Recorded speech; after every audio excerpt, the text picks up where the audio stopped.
This is Synchronicity. This is Synchronicity. This is Synchronicity. This is Synchronicity.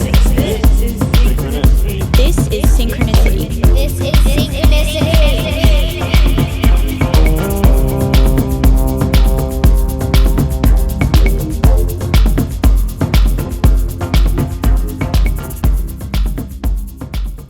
Welcome to episode 25 of Synchronicity. My guest today is Biet Simkin, who is a meditation teacher, musician, and what I like to call an all-around creatrix. She's also based at NYC. I'm going to get to Biet. Don't worry. The whole episode is about Biet. I wanted to catch up. First things first. Let's get through the book stuff. Congratulations to Jeremy, who won a copy of Oliver Burkeman's The Antidote. On the way, Jeremy. I actually know Jeremy. He's been a longtime supporter of MindPod Network. He helped get our original t-shirts up and out. Really cool dude. As far as I know, you're still working at Blizzard, Jeremy. Keep up the awesome work there. Been playing the new StarCraft. Fun times.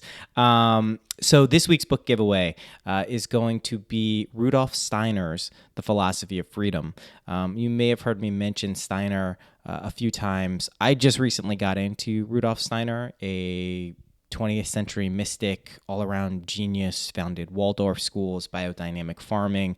I had always heard his name, but, when the time is right, you find the right things. And I found him, and I am loving everything he's doing. So once again, if you're listening to this and you don't know how to enter these book giveaways, all you do is go to Sync Podcast, SYNC podcast.com. There's going to be stuff. It's going to be clear. Join the Synchronicity community. Put in your email. Give me your name. Just your first name. You don't even have to give me your name if you don't want. That would be nice if I knew your name. And then you're entered automatically. Random drawing every single week. There's been, 7, 8 people who have gotten books already. And I hope you're enjoying them, guys, if you're listening. So yeah, that's all you do. Okay, anything else? No. Let's talk about Biet. So I actually got tuned into Biet because there's a festival going on in Las Vegas from April 29th to May 1st called Further Future. And this is something that has come about from a collective called Robot Heart, who have put on some of my favorite events all around the country, all around the world? I don't know. Around the country, at least, which are these amazing, the Robot Heart parties, at least, amazing underground electronic music. Just the vibe of these places is not only great music, but great people. Like, the love is palpable. Robot Heart, it's a real thing. I've been a huge electronic music fan. I'm sure, as you can tell from the music I put in and I make primarily, I'm a huge electronic music fan. I got into it in the late 90s, started going to raves and warehouse parties in the DC metropolitan area. Buzz. Does anyone remember the Buzz parties in the DC area? Oh my God, some of the best parties. And this is before I wasn't doing drugs at these things. I know a lot of people think, it's all about the drugs. You go and you're going to take ecstasy, you're going to take Molly, you're going to take MDMA, whatever it is. There's something about electronic music that just speaks to me. Maybe it's the 4/4 beat. Maybe it's the pulse of what's going on. It feels like a heartbeat, but it connects. I connect. It resonates with me very much. So how does this connect with Biet? So I reached out to the Further Future people. I didn't know them. I said, listen, I love your Robot Heart parties. This Further Future festival looks amazing. Listen, bear with me if you don't know any of these names, but for those of you who do follow electronic music, listen to the names at some of just the musical acts they have performing at Further Future. Dixon, Lee Burridge, Caribou, Fortet, Left Field, Derek Carter, Voices from the Lake, Who Made Who. Come on. This is insane. Just if this was just a music festival, it would be amazing. But Further Future is more than a music festival, which is how we get to Biet. Although she is a musician, she's also a meditation teacher. So Further Future, the idea, as I understand it, and I have not been, and I would be going. Let me put this caveat up. I would 100% be there. if not for the fact that I was having a baby, or I should be having a baby, literally the time this is taking place. So that's my excuse for not going. You guys, if you can make it there, oh my God, you'll have an amazing time. But the festival also includes things like Eric Schmidt, right? Alphabet, Google. There's visionary speakers there. This isn't something just to have some, fun, pleasurable experience and that's it. It's really meant to kind of further the future, right? To bring together fields like consciousness, gastronomy, meditation, music, all of these things, allowing them to kind of coalesce around this event. And I'm sure there'll be many other events like this and this event specifically that will continue to go on. But to me, it's really cool. It's kind of this merging or coalescence of lots of things that I care about in this outside thing that I didn't put together. So it's amazing. So I reached out to Further Future people, right? And Jordan, thank you, Jordan, for connecting me and Biet. He was like, listen, I have this person, Biet, who I think is perfect for your show. And I was like, okay, cool. Let's get in touch. So we set it up, recorded, I think it was last week, and had an amazing conversation with Biet. She is a fascinating, creative, and all around just lovely person. And we talk about a lot of different things in this episode.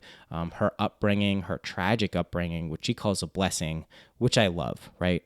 Transcending the suffering aspect and having it be something positive, I think is really one of the most important alchemies we can do in life, and she has clearly done that.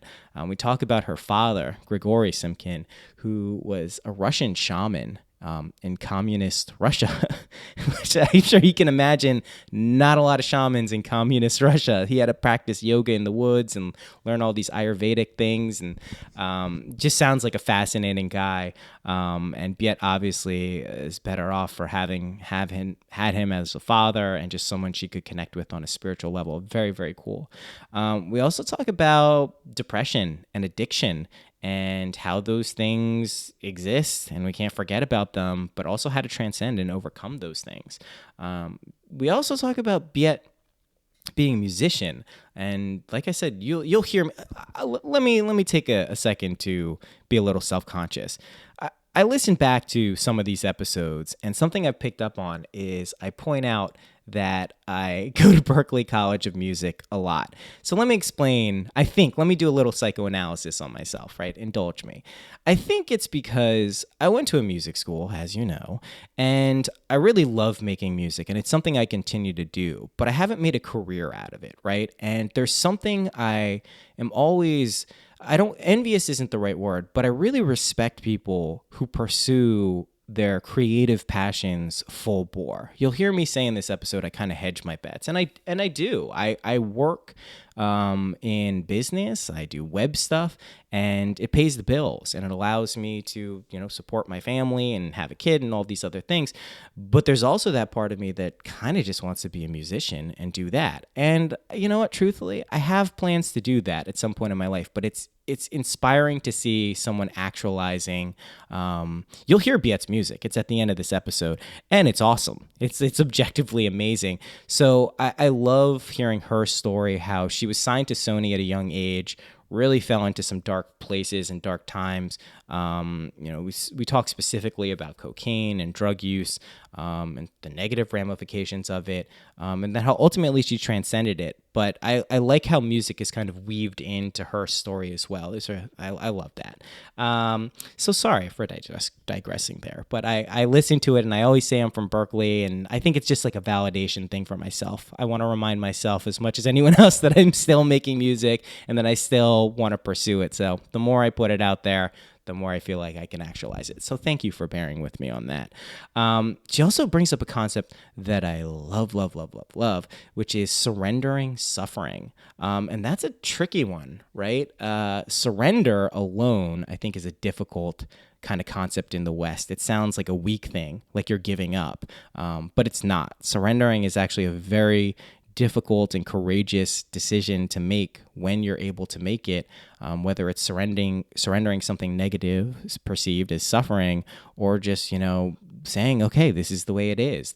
I can't change this situation, or having it even be a component of faith. Like, I'm surrendering myself to something I don't understand. These are very transformative states of minds, and she goes into it a little bit, which I thought was awesome. She also talks about radical joy. That's another great concept because I think it's something that's lost in our society quite a bit. It is almost kind of like a radical thing to be joyful, especially we can objectively look around and say, well, there's a lot of shitty stuff going on.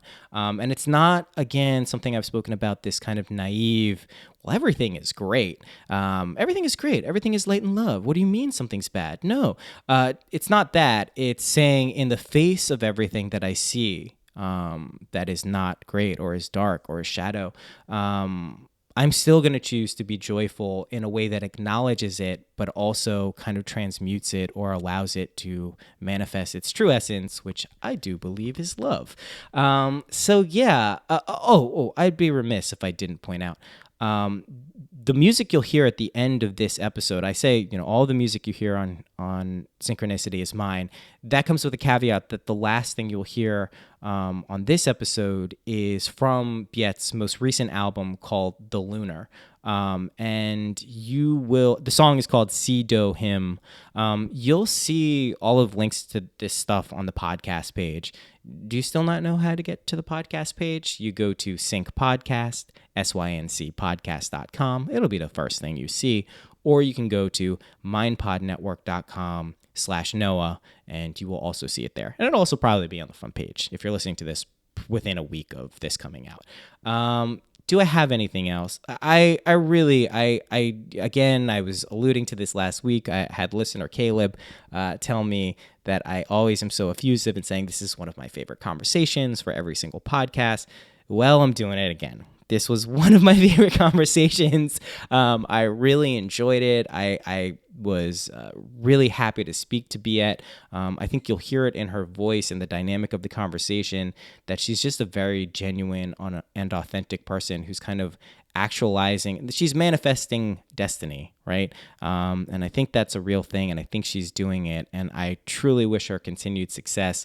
I'm looking forward to attending one of her classes up in New York City.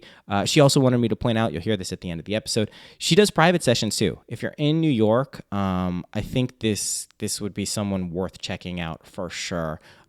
Especially if you're maybe new to something like meditation. She's got a very cool way of presenting it, which is, I think, a little more accessible for people who maybe aren't going like full bore on a specific path, like a Vajrayana path or, a Bhakti path, something, a little more present and real for Westerners.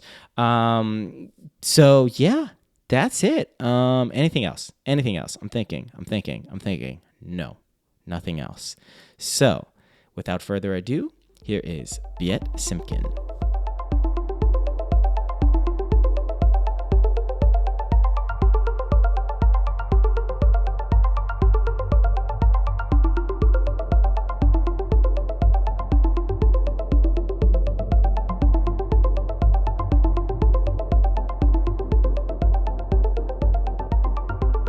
Nice to meet you, though. Very nice to meet you. Yeah, I'm really excited that Jordan connected us. I reached out to the Robot Heart crew, in regards to the Further Future thing, and I'm really happy he connected us. I was doing some cursory research on you, and it seems like I think we're gonna have a really good conversation here. So. Oh, yay! Yeah. Thank you.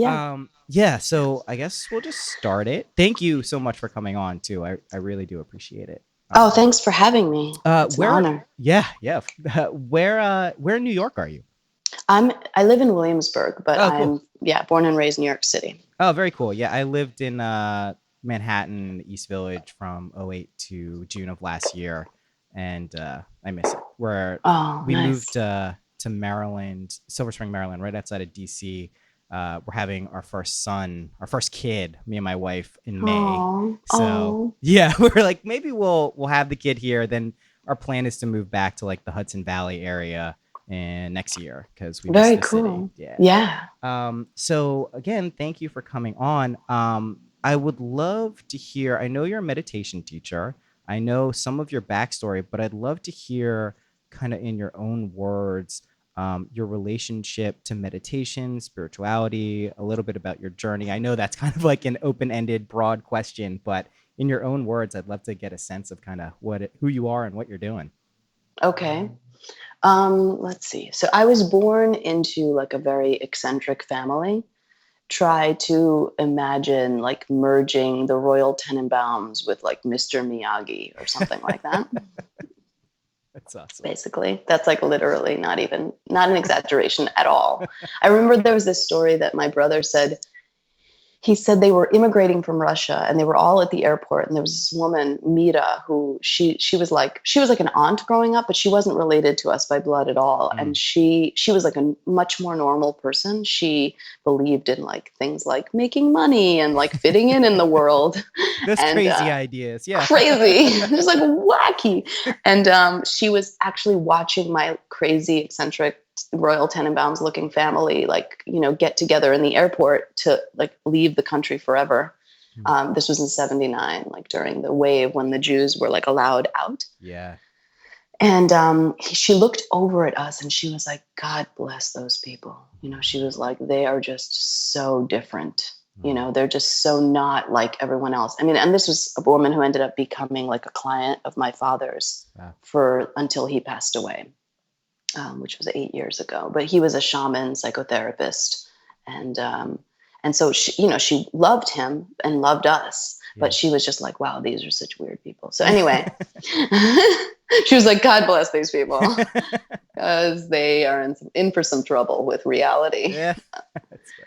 So from an early age, like I was kind of brought up to always examine the existential side of life. And I was really blessed with a really tragic childhood. Like everything that could have gone wrong went wrong. Like we came to the States and everyone died one by one, including my mom.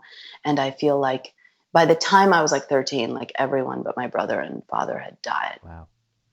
And then my father raised me and we just sat at the kitchen table together. Like we didn't have a lot of money because he was the only income source. And he was literally enlightened and like this weird vodka drinking, saxophone playing shaman. Wow. Yeah. And so like my real resource in life was like this endless stream of love and philosophy. We would just sit at the table and we studied books together and then we would discuss them and we would sit in the kitchen and gaze into each other's eyes for hours at a time to like go to celestial planes together. And so that's how I was raised. I'm meditating from birth. Wow. And yeah. That is, I loved that you refer to it as being blessed with the tragedy, because this is an emerging theme, not only on this podcast, but I think just that I've come to realize that it is really a blessing when you encounter suffering and tragedy, because those are the moments and opportunities where you really can grow and find out a lot about yourself and the world, the reality, the mystery. So your dad, let's talk about your dad a little bit. It's cool. I grew up playing saxophone. I actually went to Berklee College of Music to play saxophone and then switched to electronic music. But I didn't know he played saxophone. Can you talk a little bit about your father and how he kind of got on the shamanic path? It was in Russia, right? And I remember reading something just in some research that I don't think in communist Russia shamanism was widely accepted or condoned. No. So No. I'm sure that was an interesting thing, but I'd love to hear more about your dad, since that's kind of like your root teacher, it seems like. Yeah, he was my root teacher. He was a Marxist atheist, very angry, filled with anger, had been in the army in Russia. I think everyone went to or not everyone, but he went to the army. Yeah. And was stationed in Siberia. I mean, this is a guy who like really had definitely an interesting life. And in the midst of all this Marxist atheist anger that he was living inside of, he, how sometimes like the way that we see the world can cause actual ailments. So he contracted tuberculosis, and the doctors said to him, he was a medical doctor himself at that point. And so other doctors besides him told him that he was going to die, and that he was either going to die and or like give his whole family tuberculosis because it's very contagious. And he had at that time my mom, his wife, and my brother, who is 8 years older than me. And so he freaked out, and he was really desperate to find a solution. And one of his students, who was getting his dissertation in medicine, said to him, "Hey, like, let me talk to you." He's like, "I have this secret, but you can't tell anyone, but it would cure your tuberculosis. And if I tell you, you can't tell anyone that I told you because we'll both get killed. But all I ask is that you help me with my dissertation." So my dad was like, "Okay, I'll do anything at this point." Deal. Yeah. Yeah, he was like, "Great, whatever, I'll do anything." And so he took him to the woods of Russia and like introduced him to a secret shaman in the woods of Russia who practiced hatha and Ayurveda and meditation, as well as maybe he was Jewish. I'm not sure. Yeah. But he helped my father to cure himself of tuberculosis by the use of meditation and yoga. Wow. And my father during that time discovered the Torah and realized that not only was he not an atheist, but that he was a Jew. Yeah. Wow. Wow. I mean, as someone, I'm Jewish. I grew up Jewish. And it's interesting. I work with a lot of spiritual. My day job, I do like web consulting, and my clients are all spiritual teachers. And my first client was actually Ram Dass.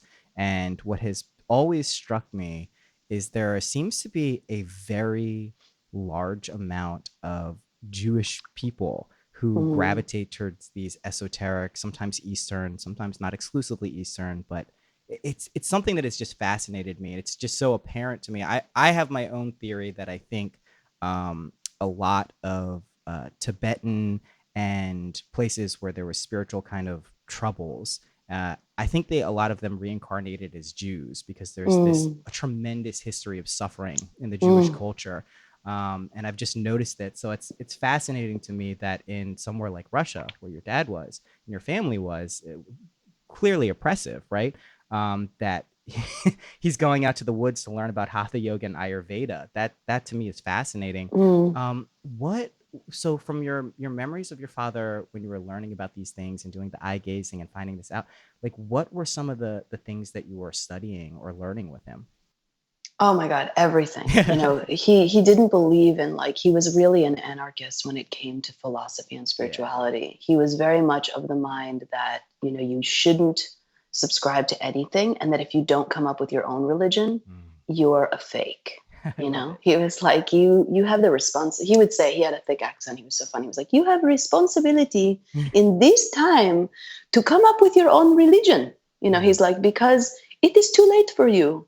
He was like, "If you want to be born 2,000 years ago where you get handed a religion, like, you were born too late. Like, this is not the time for that. This is a time of awakening where people will have to be responsible for creating something of their own." And so I read everything. I read Ram Dass. Oh my God, Ram Dass was such an inspiration to me. And I started reading at 9. Like, I was reading everything from Erich Fromm to Sigmund Freud to Marcus Aurelius. I mean, it just went the gamut. I love it. I mean, one of my favorite mystics is Sri Ramakrishna, and one of the reasons I resonate with him. Well, there's a couple reasons, but one is I love that he worshipped and his deity was Kali. I love that it was a female and a woman. And that to me really was just very important because in an age where you really just didn't hear about that stuff, especially in the 19th century and before. But the other thing that I really love about him, which is pretty much aligned with what I think your father believed, which is there's a lot of paths up the mountain, but the view is the same. And I think especially in this day and age, I mean, your father clearly tuned into this now with the internet and just how easy it is to access so many things. I think that this is the new kind. I don't want to, I'm very cautious to call it a religion, but I totally agree that developing your own sense of your spirituality, whatever people want to call it, is so important, especially like I see in the new, I'd love to talk about this with you. The new age movement that has sprouted in the past few decades, and especially now, seems to be inundated with, very quick fixes, follow this teacher, and then you're going to be enlightened and do this, and this is the path. And then if you just adhere to these 7 easy steps, you're going to get there. And to me, that is, not only not necessarily true, but also can be a major disservice to people who are genuinely seeking, because it takes it away from the individual. It puts it externalized. So how about, can you talk a little bit about your practice and just what you're trying to do in meditation? I love that you're a meditation teacher who's bucking a lot of trends, and also right in the heart of New York, where I think the meditation is going to come in handy for a lot of people. Yes, desperate. Can you talk a little bit about that? Which aspect? Just your particular practice, and then what you're doing for yourself, and I assume, the service aspect of meditation for others. Okay. Yeah. I mean, so it was like it came together over time. So a part of my story is that after like being raised in this really holistic way, I didn't have anything to rebel against because my dad was a raving lunatic. So like, it was like, he was like, whatever you want to, like, I remember I was like 12 and he was like, if you want to have sex, just use condom, and I was like, I don't have sex, Dad, I'm 12. And he was like, whatever. He was like, you don't need to tell me the truth. I understand. And I was like, no, but I'm really like not having sex. And it was like just awkward, but not even like he really took it there. He took it there to such a place of like wacko, like oversharing that like didn't even faze me, Right. But so after like about around 20, I started drinking. I'd always been depressed because like having my family die, all of them, was like not at all easy. And I turned into like this very dismal Winona Ryder type of in Beetlejuice character, just like really depressed. And I just thought that's how things were. Like I would sit in diners with like, black clothes on and like a ripped leather jacket and like sit for hours discussing like Sartre and the meaning of life and like smoking cigarettes. This is back when you could smoke cigarettes in diners. Like it was just crazy. And I'd have these girlfriends that like were very fascinated by me. So we could just sit there for hours, just like with, me going on and on and on about like my beliefs about the world or whatever. And then so finally at 20, I discovered alcohol. And I was like, oh, like, wow, this is amazing. Like, why didn't someone tell me there was like some kind of a solution for this, And so I started drinking and I drank really heavily. I mean, I drank really normally, but like a lot for about 5 years. And my life went nowhere. Like I still had mystical adventures in that I like worked at an avant-garde cinema house and I fell in love and I toured the country. I like shaved my head and toured the country. But like in a way, my life was really like going nowhere. And it was as a result of the drinking. And then the good news was after about 5 years of that, I discovered cocaine and heroin. That's the good news. I was like, yay, this is even better. Like now I don't have to even eat, I can just be high all the time. And so I did that for about 4 years as well. And I got sober at 29. And that was 7 years ago, or like 7.5 years ago. That's awesome. Thank you. But I tell this whole story because I feel like it plays a huge role in like why meditation became what I do for a living. Because by the time I got sober, like I knew nothing was as important to me as getting high all the time. So then when I got sober, the question was just going to be, how am I going to get high all the time sober? And so I got back into my meditation roots and began really, like I fully jumped into what I had been doing with my father prior to beginning my drinking journey. And it got so good so fast that the next step I'm sure any spiritual teacher you talk to will tell you, like when it gets that good, you don't have a choice but to share it with others. Because you just become like, all right, well, I'm blissed out. Like I'm done. I'm cooked. So like, what can I do for others now? Yeah. And so I started a group. Like I founded a meditation system, which is called Center of the Cyclone. And my vision was to bring meditation to normal people inside of art galleries and more cultural, intellectual spaces, rather than having people have to go to an ashram. In the 60s, it was easier because everyone was tripping on acid. So like to get a bunch of normal would-be yuppies to go to an ashram and hang out with Ram Dass in the 60s was easier because they were high on LSD. Yep. But now no one's high on LSD, or most people aren't. Most people aren't, right. Some people are doing ayahuasca, but whatever, it's not the same. It's Right. clearly not the same. So now it was really a question of, this is a new wave, and there isn't this divide. And I didn't feel at home with the whole like bindi wearing chanting community. And I didn't feel at home with the atheist, staunch, intellectual, artsy community, because I felt either way I was missing something. Right. So I was like, we need a place where those people who care about money and fashion and success and music and art and cinema can come together and do spiritual stuff. I love it. I love it. I absolutely love it. I mean, what it sounds like, and these are my favorite types of people, you're a bridge builder, right? You're trying to bridge these gaps between exactly what you're talking about, the whole chanting Eastern, which I work with these people, I have friends who are heavily involved with that scene, but if it doesn't resonate with you as a person, it's not going to work in the same way. And then you also, lived in New York. I lived in New York. There's a whole culture of people who just by looking at those people would tune it out and say, well, that's not a real thing. I'm not going to do that. It's navel gazing. So I love that you're bridging that, because that to me, that's what the point of this podcast is. I call it a half spiritual podcast, half a podcast where I just talk to people who I think are cool, because the normalization of these seemingly esoteric concepts, something like meditation, have tremendously practical benefits for people's lives. Like that's the clear selling point for it. If you want to say there's a selling point for meditation in the modern age, like this can actually help people. I love that you said that once you kind of get it, you want to share, because that's my experience. I'm certainly not enlightened. I'm certainly not even close, but I know, akin to something like the Bodhisattva's vow, like I would love to stave off my enlightenment until we can get as many people as possible, until everyone really like connects with their deeper selves and higher selves, whatever you want to call it. So I absolutely love that. Could you talk, I know you had a music career too, and I know you're still making music, which I love. And that's one of my biggest passions in life.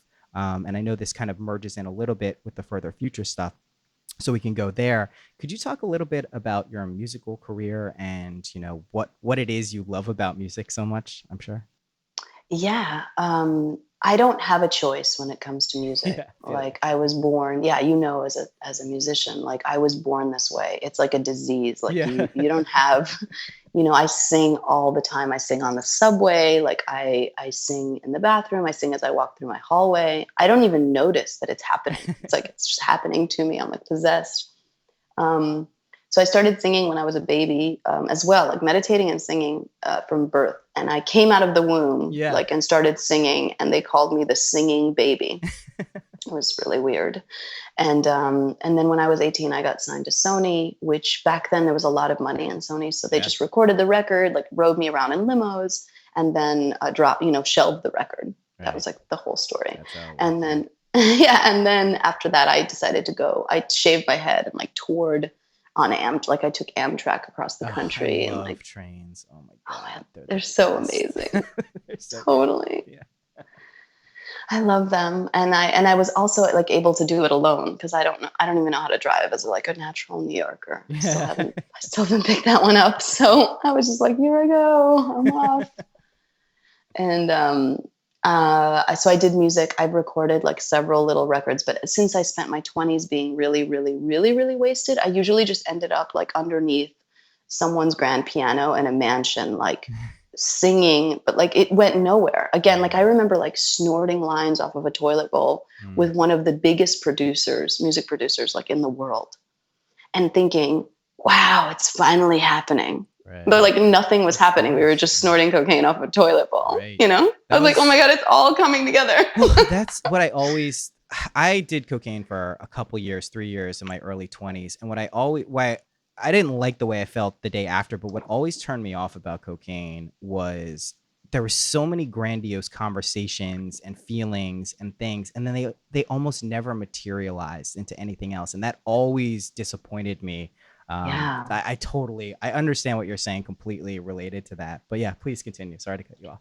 No, I appreciate it. I totally relate. And I that's exactly it. My life was just like an endless stream of conversations about how amazing I was and no action to prove that. Right. And so when I got sober, that was the first time in my life that I actually got to be an embodiment of success. And actually, like, what's really more courageous than success, because success is a result created by something that I have no control over, but it's really the admission of, what's the word, ambition. Like, I hadn't ever admitted that I was so ambitious. And there was this pain all over my body from hiding it. Yeah. And I would walk around being like, I'm so cool. And like, I don't care at all about anything. And it was like, the moment I became free was the moment I just said, I really, really, really care. Like, I really want to matter in this world. I want to make a difference. And I felt like I was going to throw up the first time I said that, because it just felt so vulnerable. Yeah. Well, it sounds like you aligned your intent with like the deeper parts of your being. And when that happens, it can be a very scary thing to do. I totally get that. That's pretty amazing. That's cool that you got these. I mean, you're clearly a very attuned person, right? I'm sure your intuition is on, blast. Like, you have a very, I get it. But I think that's amazing that you have these like palpable, visceral experiences like that.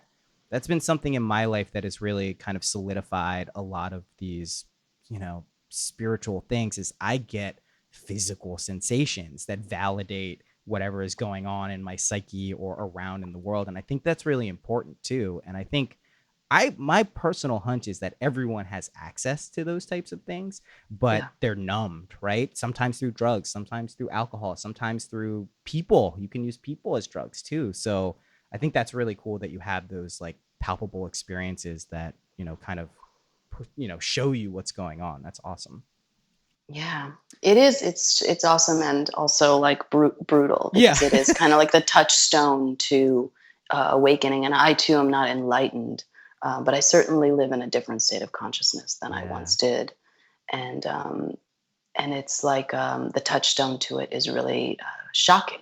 And it has to be shocking. And actually, the practice that I've created through using all ancient techniques, like, none of this is really mine, except for the music. But it's like the techniques create a necessary shock without, like, it's sort of like, let's skip the car accident and the near-death experience, and let's just do this meditation technique, which is really shocking.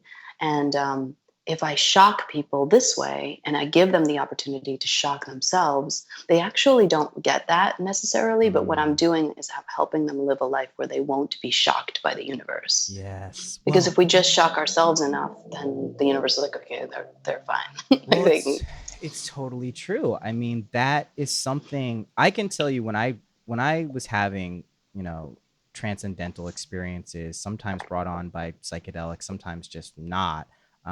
What quickly happened for me is I got overwhelmed almost all the time early on, which, when you're getting overwhelmed by something, but you don't have the space to process it, it's not always as valuable. So providing kind of a context where people can process something big, deep, whatever you want to call it, and then work through it and use it as a tool. I mean, that's pretty, listen, I'll say this. I haven't, heard of any of your meditations. I haven't meditated with you, but I'm looking forward to doing it at some point, because this sounds really, really, really cool. Can you tell me, not to shift gears too abruptly, but can you tell me how you connected with the people from Further Future? And I would love to hear how that came about, because that's how we got introduced. And I don't know Jordan well. I just reached out to them because it's like, I love what you're doing. I've been a huge electronic music fan my entire life. I love this merging of spiritual, ecological, thinking, philosophical, musical thing that's taking place there. So I'd love to hear how you kind of got involved with that. Yeah. It's actually tied to the music. So then what happened in the midst of this spiritual journey is I gave up everything about 3.5 years ago when I got a message from within myself that I was meant to be a spiritual teacher, which I was like, you've got to be kidding me. I was just like, I'd always pictured a spiritual teacher as like some old dude with a beard, because that's what my dad looked like. Right. And so when the memo was given to me that I was a spiritual teacher, I was like, no, but that's not right. Like, I'm this little white girl. Like, it's just not, no, I don't think so, you know? And I took it on because I kind of was done with the part of my life where I argued with my inner world. So my inner world wasn't like, this isn't a conversation. Like, I'm just here to, relay a message, which is your destiny. So like, you're going to just do what I tell you to do. And I was like, all right, fine. And I gave up everything. I gave up music. And I remember it being really painful. Like, I felt really like I was surrendering my greatest love. Because at that time, I was just like this starving artist who was only pursuing her music. Right.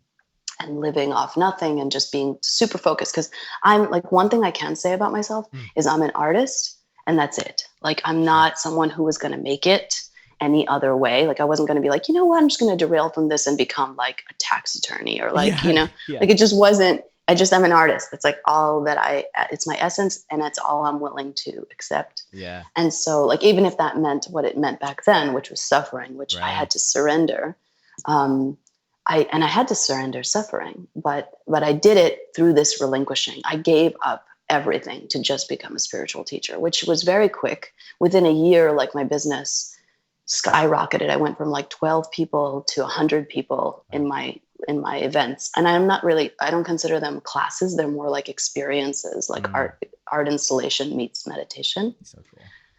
And so like a year and a half into it, I got another vision. And the vision was, you're supposed to now make music. And so I was like, what? Like, you told me not to do that. Like, you told me to give up the music. So like, to become a spiritual teacher. And the voice was like, yeah, now you get to do both. And I was like, what? Like, then it's like the brain exploded. Like, that's like the third part of the movie, like 3/4 of the way. Yeah, and yeah. We're like, oh my God. So then I like raised money on an arts platform through crowdfunding and recorded my new record. And this new record sort of sounds like Enya meets Coldplay. Oh my God.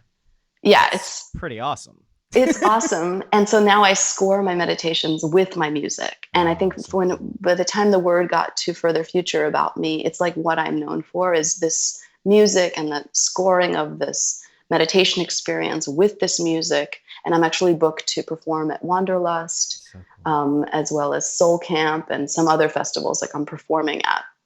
So they heard about me and they were like, here's this girl who can do both. And they connected me to other sound artists who are going to be at the festival. So we're going to be collaborating and creating soundscapes during like the sunrise and maybe the sunset type of experiences, as well as me guiding these meditations, which I do for hundreds of people.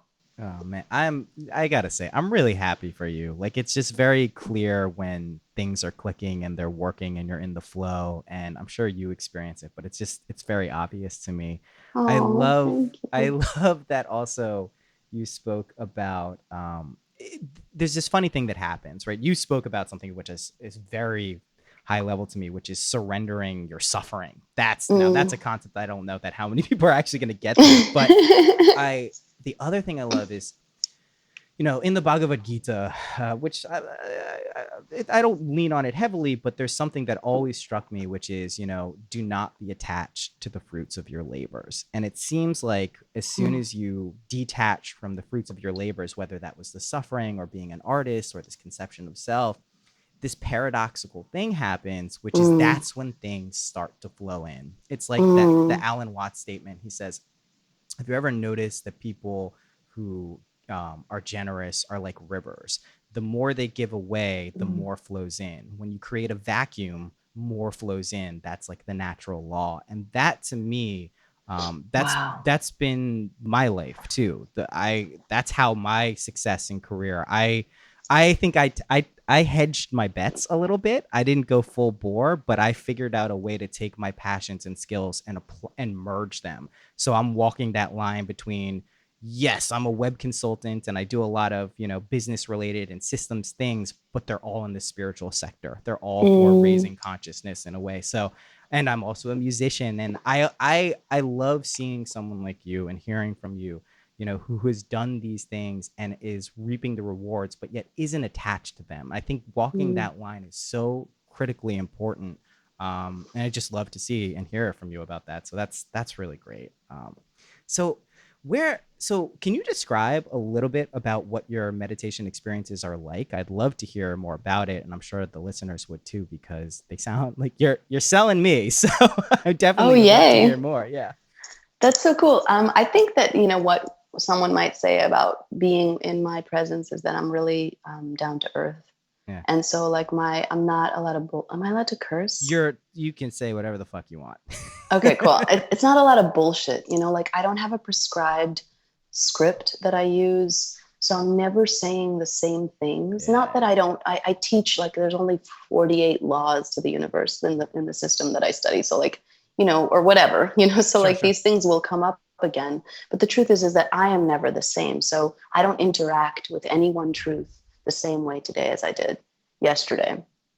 And so I give a talk in the beginning of my experiences. I'll pick a topic. Like last time I did an event, it was on buffers. Then the time before that, it was on Zen ox herding. And so I just pick things from my own, library of studies, something that fascinates me and that has awoken my spirit while I was traveling. And then I speak on that from my own experience and help people to fully understand it. And I think that one thing that I've been gifted is the ability to take huge, big concepts and distill them into really simple ideas. And that's just what the gods gave me. Yeah. And so I tend to have the attention of a large audience. I don't lose a lot of people because it isn't boring and it isn't dogmatic. And then after I'm done talking, which is usually 20 minutes or so, then I'll take people into the meditation. And it's about 20 minutes of breathing and sense deprivation and oming. And there's a few other techniques in there. And then after that, I bring them out and have them do this ancient Sufi eye gazing technique, which is actually the crystalline, it's the gem of my experience. And so I have them partner up, although recently I've been doing this thing called Circle of Light as well, which means that everyone is gazing, which is a whole nother universe. Yeah, but then I have them partner up and gaze one into each other's eyes. And there's a special technique around that also that's called divided attention. So I teach people a tool that they can go on and use in their regular life, out in the world. Practical. Love it. Yep. I love it. And then I blast my record while this is happening. So it's sort of like being in a Pearl Jam video, except you're meditating. I really want to hear the music too. I love that the eye gazing and the Sufi stuff is a part of it. One of my favorite mystics is Hazrat Inayat Khan, and I love his metaphors from the Sufi tradition of how people are like bells, right? And when one bell rings, it resonates with another bell, and it can create this cascading flow of harmonies and melodies. I love it. I'm really enjoying this conversation. Yay, you too. Oh my God. So what are some real practical tips that you would communicate to the listeners? This is something I ask in every podcast, because to me, it's great to talk about all of this stuff, but I also am fundamentally interested, as it seems like you are, is we want this to benefit people. We want people to get something out of this that they can then extend and take and integrate into their lives and potentially help themselves, and then by proxy help the people around them. So what would you say? I think one of yours is one of my favorite ones, which is gratitude. That's my favorite hack of life. I hate to use that word, but that is just that's the thing. So what are some other practical tips that you have that have helped you and you have noticed that have helped others? I think one of them is radical joy. And when I say radical, I just mean it goes against everything that is mechanical in us to experience joy. And it takes a lot of effort. People think that they should just feel happy or they should just feel joyful. That's actually not the case. That's not the case. No, so it's a really weird expectation. And I know I myself am a victim. I've been a victim of that disillusion. I'm just why am I not happy? What do you mean? I don't just get to have that, but it requires so much effort, and everything you think would be good for it, like you're probably right. So for instance, like if you're thinking, it might be good if I work out today for at least 45 minutes, you're probably right. That will induce a state of joy in your body. If you think stopping to meditate for half an hour will enhance your day, you're right. The problem is that like the machine in which we live will work really hard to get us to talk us out of these things. Very hard. Very hard. Billions of dollars are spent to talk us out of these things. Trillions of dollars are spent to make us not acknowledge the little still voice within. So that's definitely true. Yeah. And I don't get like the whole, like how it's all happening. But I actually think even if I was like alone on a deserted island and nothing was influencing me, the tragedy of being in a human body with a human mind actually means that I am predisposed to have this conflict.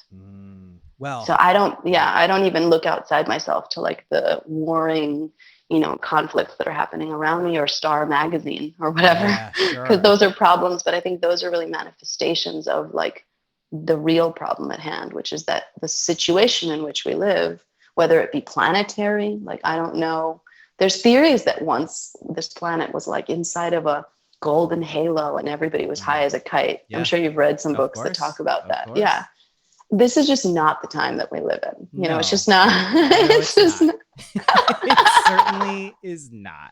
This is why we have further future. Yeah. We need to like go to the desert and put on like furry boots to like experience states of consciousness. It's nuts. I mean, I think what you're also referring to here in no small part is these are karmic influences that we can't actually understand intellectually or even as humans, but these are probably the ramifications of decisions that we've made individually, collectively, as a society, as souls, as whatever, and we're feeling those. I love that you pointed out that it's not just the external circumstances that kind of don't allow us to engage with these things. There is some aspect of the human condition that does make us feel that way. What I also love about the human condition is we have the ability to transcend that if we put in the effort and we choose to do it, which is hugely important. So yeah, I mean, we're just, I'm getting epiphanies left and right talking to you. This is amazing. So I would love to continue this conversation at a later time. Like I said, the next time I'm in New York, I definitely would love to link up. Yeah.